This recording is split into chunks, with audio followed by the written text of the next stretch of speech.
Sebuah kisah di masa depan di mana serangan makhluk asing yang disebut Nonsuch telah memusnahkan 95% populasi manusia. 57 tahun kemudian, sebagian besar manusia yang masih bertahan dipaksa hidup di bawah tanah. Sisanya menempuh bahaya dengan tetap bertahan di permukaan atau menjadi prajurit di mana mereka ditugaskan untuk menjaga pos-pos terdepan dengan masa tugas selama 100 hari.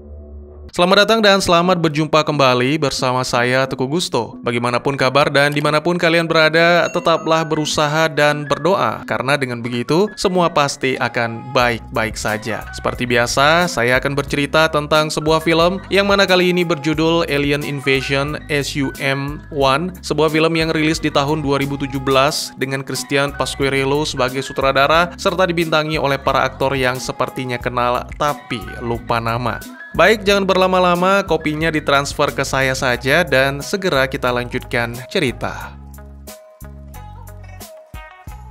Ya, setelah menyelesaikan latihan, para prajurit yang tergabung dalam United Nations Union atau disingkat UNN akan mendengarkan pidato tentang perjuangan demi masa depan umat manusia. Salah satunya seperti kelompok prajurit yang berada di kendaraan tempur. Mereka akan dibawa dan ditempatkan di beberapa pos yang telah ditentukan. Dalam perjalanan, mereka menyaksikan bagaimana prajurit-prajurit lain mengarahkan para warga sipil yang bertahan di permukaan atau disebut The Stragglers ke sebuah benteng yang sekaligus berfungsi sebagai bunker bernama Exilium. Beberapa waktu kemudian, tank berhenti di pos Cerberus untuk menurunkan salah satu prajurit yang menjadi tokoh utama kita, tidak dengan nama tapi kode yaitu SUM-1, atau selanjutnya untuk mempermudah kita sebut Someone. Terdapat bunker juga di sekitar pos tersebut, dan karena pintunya bermasalah, Someone terpaksa menaiki tangga untuk menuju ke menara pengawas lalu mengaktifkan sistem pengaman dengan menggunakan DNA untuk mengidentifikasi diri. Segera sistem menjelaskan beberapa hal tentang tugas yang harus dijalankan, seperti memantau lewat kamera pengawas, memperhatikan gerak-gerik Nonsuch, serta jika menemukan stragglers, Someone diwajibkan untuk segera melapor lalu mengarahkan mereka ke Exilium. Sesuai dengan arahan, Someone menjalankan misi dengan melakukan pemeriksaan, lalu menghubungi komandannya untuk melaporkan bahwa tidak menemukan prajurit yang seharusnya dia gantikan. Kepada Someone, komandan menjelaskan bahwa prajurit yang sebenarnya bertugas harus dievakuasi karena alasan medis. Selain itu, komandan juga mengingatkan agar Someone selalu melapor setiap 12 jam, serta dilarang meninggalkan area operasional. Adegan kemudian berlanjut dengan menampilkan Someone berada di ruang makan yang sangat berantakan dengan beberapa pecahan kaca yang berserakan. Setelah merapikan semuanya, saat petang, Someone melaporkan tentang kondisi untuk mendapatkan kode bunker. Lalu karena pintunya bermasalah, prajurit itu diharuskan untuk masuk melewati pintu lain. Di dalamnya dia tidak menemukan atau melihat sesuatu yang mencurigakan. Hanya ada berhala Elvis yang menarik perhatian, dan oleh karena itu Someone membawanya. Selanjutnya, Someone melewati malam dengan berjaga-jaga di luar untuk memastikan semuanya aman sambil mengisi paru-paru dengan sebatang 234. Saat tidur, prajurit itu bermimpi aneh tentang anak-anak dengan pakaian putih yang menari-nari. Pagi hari, dia dibangunkan oleh sistem yang mengingatkan sisa hari yang harus dijalani dalam misi, serta kata-kata penyemangat tentang bagaimana pentingnya keberadaan seorang prajurit yang menjadi harapan umat manusia. Someone melatih fisik, mandi, yang mana kita diperlihatkan sebuah tato yang menjadi tanda bagi prajurit. Kemudian Someone memulai pemeriksaan sampai akhirnya makan. Ya, ini adalah makan siang pertamanya di Cerberus, di mana dia melihat sesuatu yang aneh serta menemukan seekor tikus. Kemudian, seperti malam kemarin, Someone melaporkan situasi dan kondisi untuk menerima kode bunker baru. Dan iya, ketika tertidur, pemuda itu juga lagi-lagi memimpikan hal yang sama. Anak-anak berpakaian putih yang menari-nari. Someone menjalani rutinitas yang sama dalam kesendirian, yang mana sepertinya itu mulai berdampak pada dirinya. Adegan maju ke 2 minggu kemudian, di mana Samuan menemukan seekor tikus berada di atas perutnya. Samuan segera menangkap hewan itu dan menempatkannya di bawah helm. Samuan terlihat cukup gembira, namun tiba-tiba saja terdengar suara alarm, diikuti peringatan tentang serangan dari Nonsuch yang cukup dekat dengan wilayah pos Cerberus. Terlihat cahaya dan suara ledakan dari kejauhan, serta sistem kemudian menginformasikan bahwa para stragglers yang berada di sana semuanya tewas. Untuk berjaga-jaga, Samuan memeriksa kamera pengawas. Pada momen ini, dia melihat sesuatu yang bergerak di semak-semak, yang tentunya itu bukanlah jangkrik bos. Oleh karena itu, dia segera melaporkan kepada komandan. Sayangnya, komandan malah mengabaikan, menganggap apa yang dilihat Samuan adalah hewan, karena diketahui Nonsuch tidak memasuki wilayah Cerberus. Beberapa hari kemudian, hubungan Samuan dan tikus sudah semakin dekat, ditunjukkan dengan kebersamaan mereka saat makan dan Samuan memberikannya nama yaitu Dog. Hari itu, sistem memperingatkan tentang kerusakan pada salah satu kamera pengawas. Hal ini mengharuskan Samuan untuk memeriksa sekaligus melakukan perbaikan. Mata dan telinga berfokus ke segala arah, Samuan pun segera menemukan dan memperbaiki kamera yang rusak. Namun sebelum pergi, dia mendengar suara aneh dan berusaha mendatangi sumbernya, sampai dengan menemukan seekor burung yang mati dengan tag VAX7 merupakan kode untuk prajurit yang bertugas sebelum Samuan. Tiba-tiba saja sistem memperingatkan tentang gas beracun di area tersebut, sehingga menyarankan Samuan mengaktifkan penyaring udara pada helm. Selanjutnya Samuan menemukan semacam lumut aneh pada sebatang pohon, dan semua itu dia laporkan pada saat kembali ke pos. Sayangnya, lagi-lagi komandan hanya mengabaikan serta meyakinkan bahwa VAX7 kini berada di Exilium dalam kondisi yang sudah membaik, dan burung yang mati mungkin saja ulah seorang stragglers karena Nonsuch hanya menyerang manusia. Setelah komunikasi selesai, Samuan melakukan hal aneh dengan menyelipkan sebilah pisau di antara perangkat dan tangannya, hanya untuk memastikan dirinya tidak bermimpi. Beberapa hari kemudian, ketika melakukan pemeriksaan di sekitar wilayah Cerberus, Samuan lagi-lagi menemukan makhluk misterius dan berusaha mengejarnya meskipun ada peringatan tentang asap beracun. Sayangnya makhluk itu kembali menghilang entah kemana. Samuan pun mencoba melaporkan, dan ya, seperti yang sudah kalian duga, sang komandan tetap mengabaikan karena sensor pengaman tidak melaporkan tanda-tanda keberadaan Nonsuch. Hal yang sama terus terjadi. Lama-lama Samuan curiga dan memutuskan untuk mencari petunjuk di bunker. Prajurit itu cukup terkejut ketika menemukan bekas darah pada dinding di belakang rak. Ia pun melakukan beberapa pengujian untuk memastikan apakah VAX7 mengakhiri hidupnya sendiri. Karena tidak mendapatkan akses ke rekaman kamera pengawas, Samuan memutuskan untuk membobol loker VAX7. Di dalamnya, selain seragam tempur, Samuan menemukan radio komunikasi beserta buku dengan gambar-gambar para stragglers atau mungkin gadis kecil yang muncul di dalam mimpi, burung-burung di hutan, dan juga tikus yang kemungkinan adalah Dog. Sayangnya Samuan belum bisa memahami, oleh karena itu dia memutuskan untuk membawanya. Hari berganti minggu, dan Samuan masih terus memikirkan tentang gambar-gambar itu. Ketika melakukan pemeriksaan, dia mencoba mendekati pos Gram. Sayangnya ada sensor yang ditanam di dalam tanah sebagai pembatas, yang mana ketika dilewati, sesuatu yang diimplan ke dalam kaki Samuan akan beraksi dan menyebabkan rasa sakit.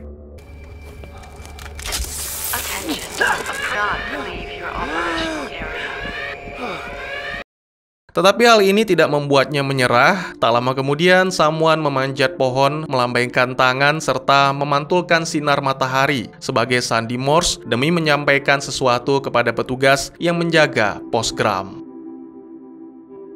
Tidak mendapat respon apapun, Samuan memutuskan kembali ke pos untuk memeriksa rekamannya sendiri. Samuan mendapatkan akses, hanya saja tiba-tiba terjadi gangguan sehingga hampir seluruh monitor padam. Di saat yang sama, Samuan melihat dirinya sendiri pada kamera, diikuti dengan kemunculan sesuatu di belakangnya. Seketika listrik menjadi padam, namun sama sekali tidak ada notifikasi gangguan. Samuan bergegas keluar untuk mencari makhluk misterius. Dia juga menembakkan suar agar lebih mudah melihat. terlihat, tapi satu-satunya yang dia temukan hanyalah seekor anak burung. Setelah listrik kembali menyala, laporan Someone lagi-lagi ditolak karena sensor pengaman memiliki daya yang terpisah, sehingga jika memang makhluk yang muncul itu adalah Nonsuch, tentunya markas pusat juga akan menerima peringatan.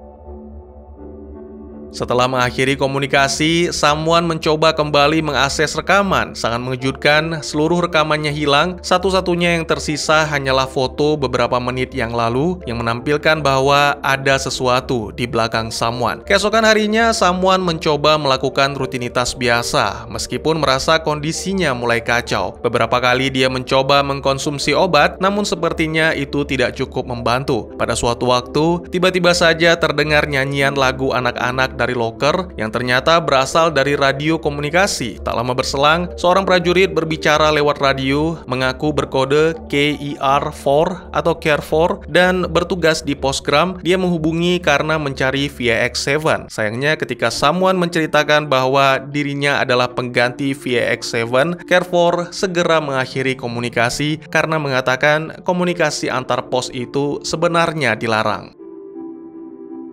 Beberapa waktu kemudian terjadi lonjakan arus listrik yang mana membuat Someone melaporkan hal ini kepada komandan. Kali ini komandan tidak mengabaikan, apalagi membantah, karena teknisi telah dikirimkan dengan kode MAC atau MAC. Hanya saja mungkin MAC akan sedikit terlambat karena telah terjadi serangan di beberapa pos lain yang menewaskan seluruh petugas dan juga para pengungsi. Tak lama kemudian setelah komunikasi berakhir, Someone bermain-main dengan Doc. Dia mengungkapkan tidak akan lagi mempercayai komandan. Hari demi hari telah berlalu dalam kondisi yang tidak stabil. Someone tetap melanjutkan tugasnya untuk memeriksa wilayah. Pada suatu hari dia melihat sesuatu yang bergerak di dalam reruntuhan dan berusaha mengikuti. Prajurit itu menemukan seorang ibu bersama anaknya. Someone mencoba bersikap lembut dan menawarkan bantuan serta tempat perlindungan. Tapi wanita itu malah melarikan diri bersama anaknya karena merasa ketakutan.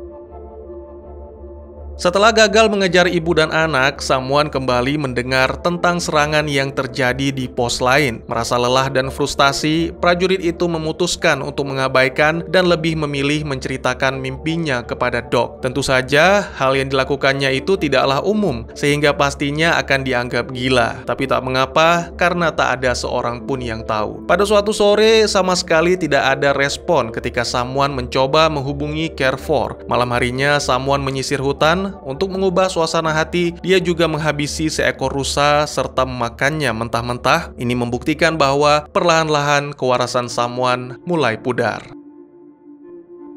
Pagi hari berikutnya, kesepian yang melanda semakin terasa dan begitu menyiksa. Someone melakukan hal-hal yang tidak penting, mengabaikan tugas dan lagi-lagi berusaha membangun komunikasi dengan Care4, meskipun terus diabaikan. Pemuda itu pun menjadi benar-benar marah dan berteriak sepanjang hari ke arah Postgram. Beberapa waktu kemudian, ketika kembali, Someone melihat bunga yang merupakan pemandangan langka. Di saat yang sama, sistem mengumumkan adanya gas beracun. Sialnya saat itu Someone tidak menggunakan helm, yang mana itu membuatnya tumbang. Dan sebelum benar-benar tak sadarkan diri, dia sempat melihat pohon-pohon yang hancur, diikuti dengan kemunculan makhluk misterius yang beberapa kali sempat datang.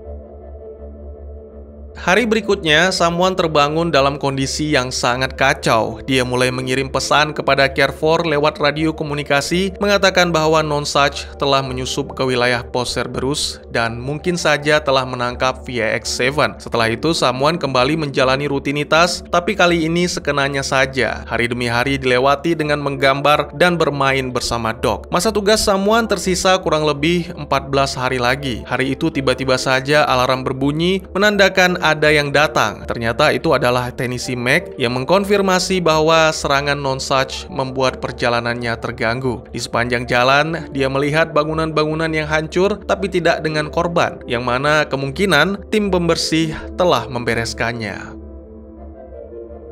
Kemudian, dari sikapnya, sepertinya Meg sudah sangat mengenal tempat itu. Mulai dari mencolek berhala Elvis, melihat buku catatan bergambar, sampai mengetahui keberadaan Doc. Dia telah mengetahui semuanya. Saat sedang bekerja, kemunculan Doc sangat mengganggu, sehingga Meg menghempaskan tikus itu hingga pingsan. Tentu saja hal itu membuat Sam mengamuk, menghajar Meg, serta memaksanya untuk meminta maaf. Mac pun melakukan semua permintaan tersebut. Dia mengatakan bahwa Samuan tidak jauh berbeda dengan VAX7 yang telah kehilangan akal sehat. Segera Samuan memaksa Mac untuk membuka akses video rekaman petugas sebelumnya, yang mana itu sama saja dengan melanggar peraturan. Sangat disayangkan, Mac sekalipun masih belum mampu membuka arsip tersebut karena membutuhkan 2 kode persetujuan dari komandan. Samuan yang masih tidak bisa menerima tetap mengancam. Hal ini menyebabkan keduanya terlibat pergulatan singkat sampai akhirnya berakhir dengan saling baku hantam.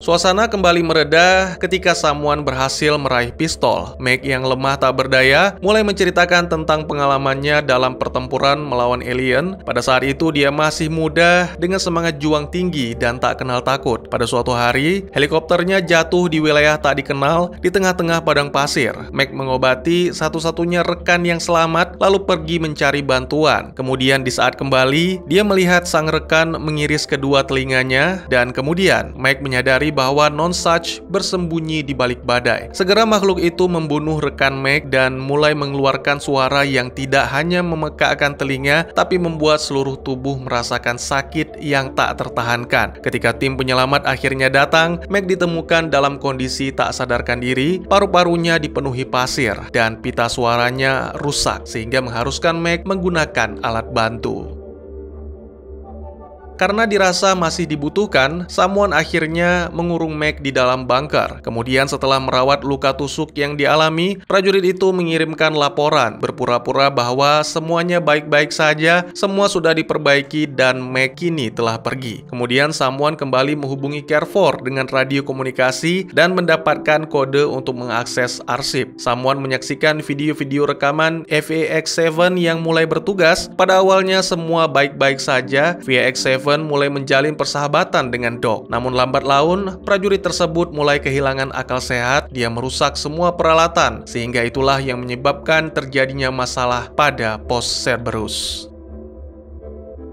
Merasa yakin telah menemukan apa yang dicari, Samuan kembali menghubungi Carrefour untuk menjelaskan teorinya bahwa Nonsuch itu tidak ada karena tidak ada yang pernah benar-benar melihat alien itu atau mayat yang mereka katakan dikoyak-koyak. Itu membuat Samuan berpikir bahwa pemerintah dengan sengaja menyebarkan berita bohong untuk membuat orang-orang tinggal di bawah tanah agar kaum elit bisa menikmati sumber daya alam yang sudah menipis. Sedangkan prajurit-prajurit dikerahkan untuk memburu para stragglers untuk diarahkan ke Exilium atau menghabisi mereka yang mencoba melawan. Ya, Samuan yakin bahwa itulah yang menjadi alasan mengapa ibu dan anak yang dia temukan di bawah reruntuhan berlari ketakutan. Namun Carrefour tidak bisa menerima begitu saja pernyataan tersebut, apalagi diketahui bahwa sebelumnya VAX7 menjadi gila dalam kesendirian. Beberapa hari kemudian, masa bertugas Samuan hanya tinggal 7 hari lagi. Terlihat kondisinya sudah semakin parah, ditambah lagi dia tidak melihat Doc di dalam kaleng. Tiba-tiba saja sistem memperingatkan tentang Nonsuch yang telah maju hingga ke perbatasan utara, namun bukannya bersiaga, Samuan malah marah sampai-sampai melempar kaleng dan merusak semua komputer, hingga akhirnya menyadari bahwa Doc terbunuh akibat amukannya. Kegilaan pun semakin berkuasa. Kini Samuan yang benar-benar galau memutuskan untuk berbaring di luar tanpa busana, dan malam itu kembali dia dihampiri oleh makhluk misterius.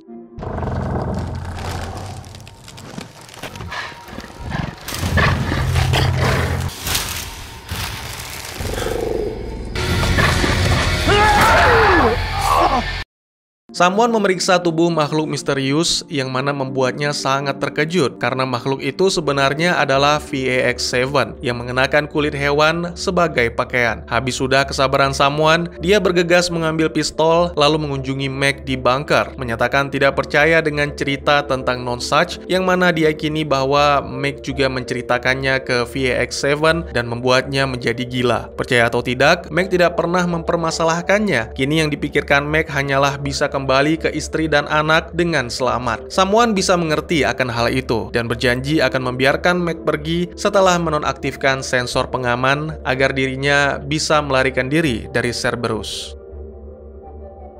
Segera setelah itu, Samuan kembali menghubungi Carrefour dan memberitahukan bahwa dia akan berkunjung ke Postgram untuk membuktikan teorinya serta mengakhiri semua kegilaan ini. Sayangnya, beberapa waktu kemudian, saat tiba di Postgram, alangkah terkejutnya Samuan ketika melihat ruangan yang sangat berantakan dengan darah yang berceceran dan Carrefour menghilang entah kemana. Tiba-tiba saja terdengar suara mengerikan yang memekakkan telinga. Segera Samuan melihat dari jendela dan akhirnya mengetahui suatu kenyataan yang mengejutkan, bahwa Nonesuch bukanlah kebohongan. Terlihat pesawat-pesawat tempur melakukan serangan akibat sensor keamanan telah dinonaktifkan. Tentu saja hal itu membuat Samuan merasa sangat bersalah, tapi tidak ada yang bisa dilakukannya kini selain melarikan diri. Tiba-tiba saja terjadi ledakan yang membuatnya terpental, dan di saat yang sama bertemu dengan Meg. Namun sayangnya, itu bukanlah pertemuan yang melegakan. Kali ini Samuan benar-benar ketakutan sehingga hanya bisa melanjutkan pelarian sambil menghindari beberapa serangan sampai akhirnya berhasil mencapai bunker. Beruntung prajurit itu berhasil memperbaiki penyangga sehingga bisa masuk tanpa membutuhkan kode dan segera mengurung diri. Namun, bagi makhluk yang sebelumnya melahap Meg, menghancurkan dinding bunker bukanlah hal yang sulit dan segera dia bisa menemukan Samuan. Ya, satu pertanyaan yang terlintas di dalam benak saya. Cemas kau, Dek?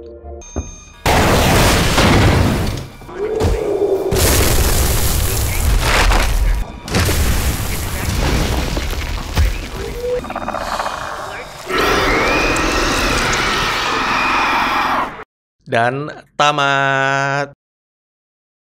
Ya, sebuah film fiksi ilmiah tentang pertunjukan satu orang dengan konsep tinggi, namun beranggaran rendah. Sebagai latar belakang, beberapa dekade telah berlalu sejak tatanan dunia baru mengubah bumi selamanya. Alien yang disebut Nonesuch datang, memaksa manusia bersembunyi di bawah permukaan. Para pahlawan tua yang dulunya ikut berperang membela bumi, selalu bertahan di atas daratan tanpa memperdulikan apapun. Mereka terjebak dalam kenangan indah di masa lalu, berharap invasi alien tidak pernah terjadi. Untuk yang masih muda dan waras tapi ingin menikmati hangatnya sinar mentari, mereka bisa bergabung menjadi tentara dan ditugaskan selama 100 hari untuk menjaga pos sekaligus mencari dan membimbing orang-orang yang tersesat ke bunker Exilium. Meski di awal film terlihat tenang, tetapi sebenarnya perang masih berlangsung dan sangat disayangkan manusia yang tersisa sepertinya sudah bisa menerima kekalahan karena yang terpenting bagi mereka adalah bertahan hidup. Tokoh utama kita dan beberapa karakter tentara lainnya dipanggil dengan kode. Sepertinya nama telah dihapus dari pikiran manusia karena dianggap sebagai sesuatu yang tidak penting. Meskipun ditampilkan orang tua dan anak, tapi semuanya dipanggil dengan sebutan kelompoknya. Contohnya Stragglers. Ini karena jumlah manusia yang tersisa sudah sangat sedikit dan semuanya memiliki tujuan yang sama. Ya, Samuan menerima misi menjaga pos Cerberus demi tetap berada di permukaan, dilengkapi dengan helm dan terkadang mengenakan kacamata untuk melindungi matanya dari cahaya matahari. Ini menandakan bahwa sebelumnya dia hidup di bawah tanah dengan mata yang sudah beradaptasi tanpa cahaya matahari yang mungkin bisa dibilang mirip dengan Riddick.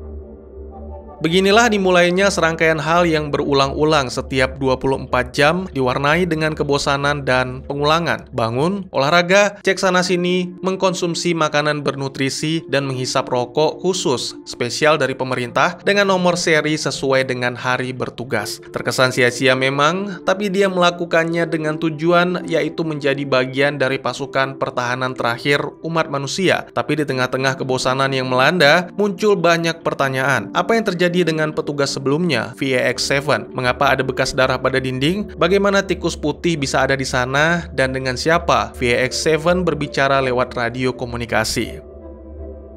Disinilah tugas sang sutradara untuk meningkatkan rasa klaustrofobia bagi karakter dan juga penonton. Sosok misterius mulai muncul dari balik pepohonan dengan wujud yang ciri-cirinya dianggap sangat menyerupai cerita Nonesuch. Ini dikarenakan Samuan sama sekali belum pernah melihat makhluk alien tersebut. Ditambah lagi pusat komando selalu membantah apa yang dilaporkan oleh Samuan dan juga terjadinya gangguan listrik. Dengan semua hal-hal tersebut, sulit rasanya menganggap Samuan tidak memiliki gangguan jiwa. Sudah sepi sendiri, pergerakan dibatasi, dan hanya tikus bernama Dog yang menemani. Menariknya, kebenaran yang disuguhkan lebih dipertanyakan dibandingkan dengan someone. Contohnya, saya dibuat berasumsi bahwa VX7 telah kehilangan akal sehat, dan itu juga akan dialami oleh someone. Tapi, bagaimana jika memang semua yang dipikirkan oleh someone benar? Bagaimana jika pemerintah menciptakan Nonsuch untuk mengendalikan rakyat agar hidup di bawah tanah, dan misi-misi yang dijalankan oleh prajurit adalah untuk mempertahankan kebohongan tersebut? Atau bagaimana jika someone hanyalah kelinci percobaan dari sebuah eksperimen besar? Bagaimana jika VX7 Care4 itu hanyalah pendukung karena mengingat kode SUM1 dibaca someone, dan sebutan Nonsuch untuk alien yang artinya tidak ada, ditambah lagi KER4 dibaca Care4 yang artinya merawat. Pada suatu adegan, Care4 sempat memutar lagu anak-anak yang bertujuan untuk menenangkan. Dia menjelaskan bahwa VX7 menyukai lagu tersebut karena mampu menenangkannya. Nah lo, makin pusing kan? Seruput dulu.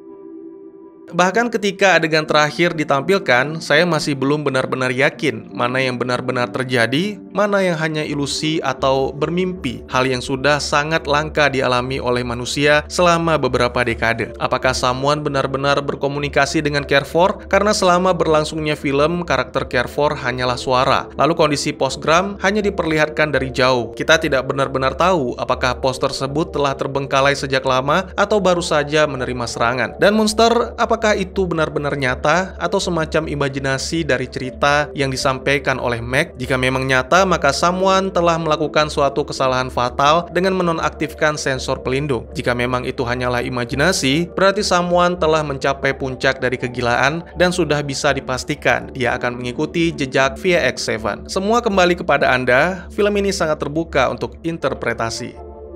Kurang lebih demikian, dan terima kasih buat yang sudah menyaksikan. Silahkan memberikan komentar, bertanya, ataupun merequest kira-kira film apa yang menarik untuk dibahas. Bisa lewat kolom komentar, atau buat yang malu-malu bisa via DM ke Instagram saya di @teguhgusto. Insya Allah pasti akan dibaca. Mari kita jadikan kolom komentar sebagai sarana penambah wawasan dan menciptakan jalinan persaudaraan, bukan malah menjadikannya sebagai tempat pembulian sehingga menciptakan permusuhan. Jangan lupa untuk dukung terus channel ini dengan cara share, like, dan subscribe, karena dukungan dari kalian sangat berharga bagi saya demi perkembangan channel ini. Saya Gusto, sampai jumpa di video selanjutnya. Tetap semangat, tetap bersyukur setiap hari. Dadah!